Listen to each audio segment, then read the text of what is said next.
Chapter 6, page 53, page 43. And this one's a 10-page chapter. This one ends at 53. I might stop there, I'm not sure. We're on chapter 6. Monday morning, we found Tom Sawyer miserable. Monday morning always found him so because it began another week's slow suffering in school. He generally began that day with wishing he had no intervening holiday. It made the going into captivity and fetters again so much more odious. Tom lay thinking. Presently it occurred to him that he wished he was sick, then he could stay home from school. Here was a vague possibility. He canvassed his system. No ailment was found, and he investigated again. This time he thought he could detect colicky symptoms, and he began to encourage them with a considerable hope. But they soon grew feeble and presently died wholly away. He reflected further. Suddenly he discovered something. One of his upper front teeth was loose. This was lucky. He was about to begin to groan, as a starter, as he called it, when it occurred to him that if he had came into court with that argument, his aunt would pull it out, and that would hurt. So he thought. He would hold the tooth in reserve for the present and seek further. Nothing offered for some little time, and then he remembered hearing the doctor tell about a certain thing that laid up a patient for 2 or 3 weeks and threatened to make him lose a finger. So the boy eagerly drew his sore toe from under the sheet and held it up for inspection. But now he did not know the necessary symptoms. However, it seemed well worthwhile to chance it, so he fell to a groaning with considerable spirit. But Sid slept on unconscious. Tom groaned louder and fancied that he began to feel pain in his toe. No result from Sid. Tom was panting with exertions by this time. He took a rest and then swelled himself up and fetched a succession of admirable groans. Sid snored on. Tom was aggravated. He said, "Sid, Sid," and shook him. This course worked well, and Tom began to groan again. Sid yawned, stretched, then brought himself up on his elbow with a snort and began to stare at Tom. Tom went on groaning. Sid said, "Tom, say Tom." No response. "Here, Tom, Tom, what is it the matter, Tom?" And he shook him and looked in his face anxiously. Tom moaned out, "Oh, don't, Sid, don't joggle me." "Why, what's the matter, Tom?" "I must call Auntie." "No, never mind, it'll be over by and by, maybe. Don't call anybody." "But I must, don't groan so, Tom, it's awful. How long you been this way?" "Hours, ouch." "Oh, don't stir so, Sid, you'll kill me." "Tom, why don't you wake me sooner?" "Oh, Tom, don't. It makes my flesh crawl to hear you." "Tom, what is the matter?" "I forgive you everything, Sid." Groan. He's groaning. "Everything you've ever done to me. When I'm gone." "Oh, Tom, you ain't dying, are you?" "Don't, Tom. Oh, don't, maybe." "I forgive everybody, Sid." And he groans again. "Tell him so, Sid. And Sid, you give my window sash and my cat with one eye to that new girl that's come down to town and tell her." But Sid had snatched his clothes and gone. Tom was suffering in reality. Not so handsomely was his imagination working, and so his groans had gathered quite a genuine tone. Sid flew downstairs and said, "Oh, Aunt Polly, come. Tom's dying. Dying? Yes, son, don't wait. Come quick. Rubbish, I don't believe it." But she fled upstairs nevertheless with Sid and Mary at her heels. And her face grew white too, and her lip trembled. When she reached the bedside, she gasped out, "You, Tom, Tom, what's the matter with you?" "Oh, Auntie, what's the matter with you? What is the matter with you, child?" "Oh, Auntie, my sore toes mortified." The old lady sank down into a chair and laughed a little, then cried a little, then did both together. This restored her, and she said, "Tom, what a turn you did give me. Now you shut up that nonsense and climb out of this." The groan ceased and the pain vanished from the toe. The boy felt a little foolish, and he said, "Aunt Polly, it seemed mortified, and it hurt so I never minded my tooth at all." "Your tooth indeed? What's the matter with your tooth?" "One of them's loose, and it aches perfectly awful." There, now, don't begin that groaning again. Open your mouth. Well, your tooth is loose, but you're not going to die about that. Mary, give me a silk thread and a chunk of fire out of the kitchen." Tom said, "Oh, please, Auntie, don't pull it out. It don't hurt anymore. I wish I may never stir it if it does." "Please don't, Auntie. I don't want to stay home from school." "Oh, you don't you? So all this row was because you thought you'd get to stay home from school and go fishing? Tom, I love you so, and you seem to try every way you can to break my old heart with your outrageousness." By this time, the dental instruments were ready. The old lady made one end of the silk thread fast to Tom's tooth with a loop and tied the other to the bedpost. Then she seized the chunk of fire and suddenly thrust it almost into the boy's face. The tooth hung dangling by the bedpost now. But all trials bring their compensations. As Tom wended to school after breakfast, he was the envy of every boy he met because the gap in his upper row of teeth enabled him to expectorate in a new and admirable way. Expectorate? E-X-P-E-C-T-O-R-A-T-E, in a new and admirable way. He gathered quite a following of lads interested in the exhibition, and one that had cut his finger and had been a center of fascination and homage up to his time now found himself suddenly without an adherent. And shorn of his glory, his heart was heavy, and he said with a disdain which he did not feel that it wasn't anything to spit like Tom Sawyer, but another boy said sour grapes, and he wandered away a dismantled hero. Shortly Tom came upon the juvenile pariah of the village, Huckleberry Finn, son of the town drunkard. Huckleberry was cordially hated and dreaded by all the mothers of the town because he was idle and lawless and vulgar and bad, and and because all their children admired him so and delighted in his forbidden society and wished they dared to be like him. Tom was like the rest of the respectable boys, in that he envied Huckleberry his gaudy, outcast condition and was under strict orders not to play with him. So he played with him every time he got a chance. Huckleberry was always dressed in the cast-off clothes of full-grown men, and they were in perennial bloom and fluttering with rags. His hat was a vast ruin with a wide crescent lopped out of its brim. His coat, when he wore one, hung nearly to his heels and had the rearward buttons far down the back, but one suspender supported his trousers. The seat of the trousers bagged low and contained nothing. The fringed legs dragged in the dirt when not rolled up. Huckleberry came and went as his own free will. He slept on the doorsteps in fine weather and in empty hogsheds. In wet, he did not have to go to school or to church or call any being master or obey anybody. He could go fishing or swimming when and where he chose and stay as long as it suited him. Nobody forbade him to fight. He could sit up as late as he pleased. He was always the first boy that went barefoot in the spring and the last to resume leather in the fall. He never had to wash nor put on clean clothes. He could swear wonderfully. In a word, everything that goes to make life precious, that boy had. In a word, everything that goes to make life, that boy. So thought every harassed, hampered, respectable boy in St. Petersburg. Tom hailed a romantic outcast. "Hello, Huckleberry. Hello yourself. See how you like it." "What's that you got, dead cat? Let me see him, Huck." "Why, he's pretty stiff. Where you get him?" "Bought him off a boy." "What did you give him?" "I gave him a blue ticket and a bladder I got at the slaughterhouse." "Where'd you get the blue ticket?" "Bought it off in Ben Rogers 2 weeks ago for a hoop stick." "Say, what is a dead cat's good for, Huck?" "Good for? Cure warts with." "No, is that so?" "I know something that's better." "I bet you don't." "What is it?" "Why, spunk water." "Spunk water? I wouldn't give a darn for spunk water." "You wouldn't, you?" "You wouldn't you?" "Do you ever try it?" "No, I ain't, but Bob Tanner did." "Who told you so?" "Why, he told Jeff Thatcher, and Jeff told Johnny Baker, and Johnny told Jim Hollis, and Jim told Ben Rogers, and Ben told and Ben told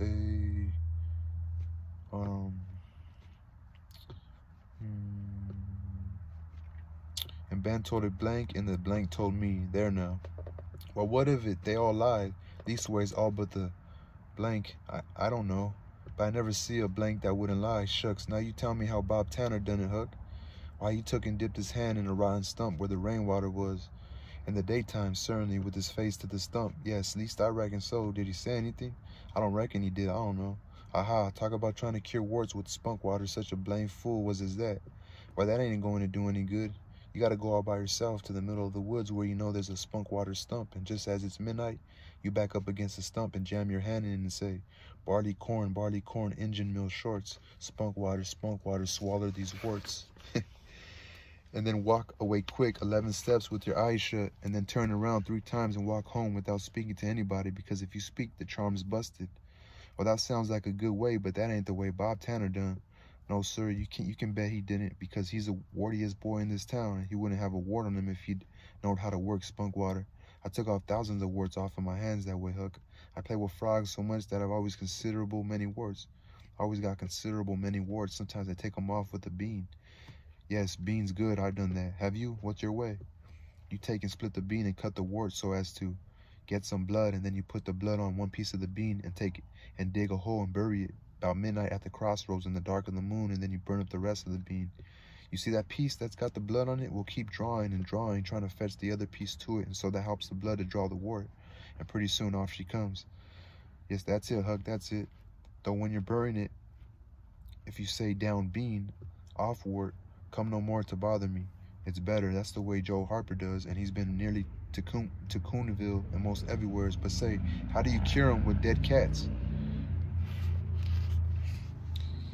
"Why, you take your cat and go and get in the graveyard long about midnight when somebody that was wicked has been buried, and when it's midnight a devil will come, or maybe 2 or 3, but you can't see 'em. You can only hear something like the wind, or maybe hear 'em talk, and when they're talking that fowler away, you heave your cat after 'em and say, 'Devil follow corpse, cat follow devil, warts follow cat. I'm done with thee.' That'll fetch any wart." "Sounds right. Do you ever try it, Huck?" "No, but old Mother Hopkins told me." "Well, I reckon it's so then, because they say she's a witch." "Say, why, Tom, I know she is. She witched Pap. Pap says so himself, his own self. He come along one day and he sees she was a witching him, so he took up a rock, and if she hadn't dodged, no, and so he took up a rock, and if she hadn't dodged, he'd have got her. Well, that very night, He rolled off a shed where he was laying drunk and broke his arm. Why, that's awful. How did he know she was a witching him? Lord, Pap can tell. Easy, Pap says. When they keep looking at you right steady, they're witching you, especially if they mumble, because when they mumble, they're saying the Lord's Prayer backwards. Or backwards. I think he meant backwards. Say, Hucky, when you going to try the cat? Tonight, I reckon. They'll come after old Hoss Williams tonight. But they buried him Saturday. Didn't they get him Saturday night? Why, how you talk? How could their charms work till midnight? And then it's Sunday. Devils don't slosh around much of a Sunday, I don't reckon. I never thought of that. That's so. Let me go with you. Of course, if you ain't afraid. Afraid? Tain't likely. Will you meow? Yes, and you meow back if you get a chance. Last time, you kept me meowing around till old Hayes went to throwing rocks at me and says, darn that cat. And so I hove a brick through his window, but don't you tell. I won't. I couldn't meow that night because Auntie was a-watching me, and I'll meow this time. Say, what's that? Nothing but a tick. Where do you get them? Out in the woods? What you'll take from 'em? I don't know. I don't want to sell them. All right, it's a mighty small tick anyway. Oh, anybody can run a tick down that don't belong to them. I'm satisfied with it. It's a good enough tick for me. Show there's a tick aplenty. Show there's ticks aplenty. I could have 1,000 of them if I wanted to. Well, why don't you? Because you know mighty well you can't. This is a pretty early tick, I reckon. It's the first one I've seen this year. Say, Huck, I'll give you my tooth for him. Let's see it. Tom got out a bit of paper and carefully unrolled it. Huckleberry viewed it wistfully. The temptation was very strong. At last he said, it's genuine. Tom lifted his lip and showed the vacancy. Well, all right, said Huckleberry, it's a trade. Tom enclosed the tick in the percussion cap box that had lately been the pinch bug's prison, and the boys separated, each feeling wealthier than before. When Tom reached the little isolated frame schoolhouse, he strode in briskly with the manner of one who had come with all honest speed. He hung his hat on a peg and flung himself into his seat with businesslike alacrity. The master, thrown on high in his great splint-bottomed armchair, was dozing, lulled by the drowsy hum of study. The interpretation roused him. Thomas Sawyer. Tom knew that when his name was pronounced in full, it meant trouble. Sir. Come up here. Now, sir, why are you late again, as usual? Tom was about to take refuge in a lie. Then he saw 2 long tails of yellow hair hanging down a back that he recognized by the electric sympathy of love. And by that form was the only vacant place on the girl's side of the schoolhouse. He instantly said, I stopped to talk with Huckleberry Finn. The master's pulse stood still, and he stared helplessly. The buzz of study ceased. The pupils wondered if this foolhardy boy had lost his mind. The master said, You did what? Stopped to talk with Huckleberry Finn. There was no mistaking the words. Thomas Sawyer, this is the most astounding confession I've ever listened to. No mere ferule will answer for this offense. Take off your jacket. The master's arm performed until it was tired and the stock of switches notably diminished. Then the order followed. Now, sir, go and sit with the girls and let this be a warning to you. He always writes, like, the violent part, like his getting disciplined, very short. He never doesn't really describe it that much. The master's arm performed, like, whipping his ass until it was tired and the stock of switches notably gone. So he pretty much had nothing else to whip him with. And the order followed. Now, sir, go and sit with the girls and let this be a warning to you. The titter that rippled around the room appeared to abash the boy, but in reality that result was caused rather more by his worshipful awe of his unknown idol and the dread pleasure that lay in his high good fortune. And the dread pleasure that lay in his high good fortune. He sat down upon the end of the pine bench, and the girl hitched herself away from him with a toss of her head. Nudges and winks and whispers traversed the room, but Tom sat still with his arms upon the log, low desk before him, and seemed to study his book. By and by attention ceased from him, and the accustomed school murmur rose upon the dull air once more. Presently the boy began to steal furtive glances at the girl. She observed it, made a mouth at him, and gave him the back of her head for the space of a minute, so that they must be at school. When she cautiously faced around again, a peach lay before her. She thrust it away. Tom gently put it back. She thrust it away again, but with less animosity. Tom patiently returned it to its place. Then she let it remain. Tom scrawled on his slate, Please take it, I got more. The girl glanced at the words but made no sign. Now the boy began to draw something on the slate, hiding his work with his left hand. For a time the girl refused to notice, but her human curiosity presently began to manifest itself by hardly perceptible signs. The boy worked on, apparently unconscious. The girl made a sort of non-committal attempt to see, but the boy did not betray that he was aware of it. At least she gave in and hesitantly whispered, Let me see. Tom partly uncovered a dismal caricature of a house with 2 gable ends to it and a corkscrew of smoke issuing from the chimney. Then the girl's interest began to fasten itself upon the work, and she forgot everything else. When it was finished, she gazed a moment, then whispered, It's nice, make a man. The artist erected a man in the front yard that resembled a derrick. He could have stepped over the house, but the girl was not hypocritical. She was satisfied with the monster and whispered, "It's a beautiful man. Now make me coming along." Tom drew an hourglass with a full moon and straw limbs to it and armed the spreading fingers with a portentous fan. The girl said, "It's ever so nice. I wish I could draw." "It's easy," whispered Tom. "I'll learn you." "Oh, will you? When?" "At noon." "Do you come home to dinner?" "I'll stay if you will." "Good, that's a whack. What's your name?" "Becky Thatcher." "What's yours?" "Oh, I know. It's Thomas Sawyer. That's the name they lick me by. I'm Tom when I'm good. You call me Tom, will you?" "Yes." So he said they call him Tom Sawyer when they hit him.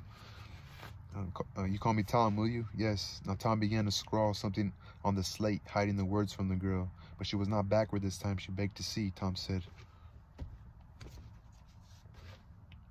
Well, that was like I had like a sweat between my legs. It felt like something was crawling on me. "Oh, it ain't anything." "Yes, it is." "No, it ain't. You don't want to." Okay, now Tom began to scrawl something on the slate, hiding the words from the girl. But she was not backward this time. She begged to see. Tom said, "Oh, it ain't nothing. It ain't anything." "Yes, it is." "No, it ain't." "You don't want to see." "Yes, I do. Indeed, I do. Please let me. You'll tell." "No, I won't." "Deed, indeed, and double deed, I won't." "You won't tell anybody at all, ever, as long as you live." "No, I won't ever tell anybody. Now let me." "Oh, you don't want to see." "Now that you treat me so, I will see." And she put her small hand upon his, and a little scuffle ensued. Tom pretending to resist in earnest, but letting his hand slip by degrees till these words were revealed: "I love you." "Now that you treat me so, I will see." And she, okay, "I love you. Oh, you bad thing." And she hit his hand a smart rap, but reddened and looked pleased nevertheless. Just at this juncture, the boy felt a slow, fateful grip closing on his ear, and a steady lifting impulse. In that vice, he was borne across the house and deposited in his own seat under a peppering fire of giggles from the whole school. Then the master stood over him during a few awful moments, and finally moved away to his throne without saying a word. But although Tom's ear tingled, his heart was jubilant. As the school quieted down, Tom made an honest effort to study, but the turmoil within him was too great. In turn, he took his place in the reading class and made a botch of it. Then in the geography class, and turned lakes into mountains, mountains into rivers, and rivers into continents, till chaos was come again. Then in the spelling class, and got turned down by a succession of mere baby words till he brought up at the foot and yielded up the pewter medal, which he had worn with ostentation for months. I don't know what's going on right here. He's in love. That was the end of chapter 6. Peace.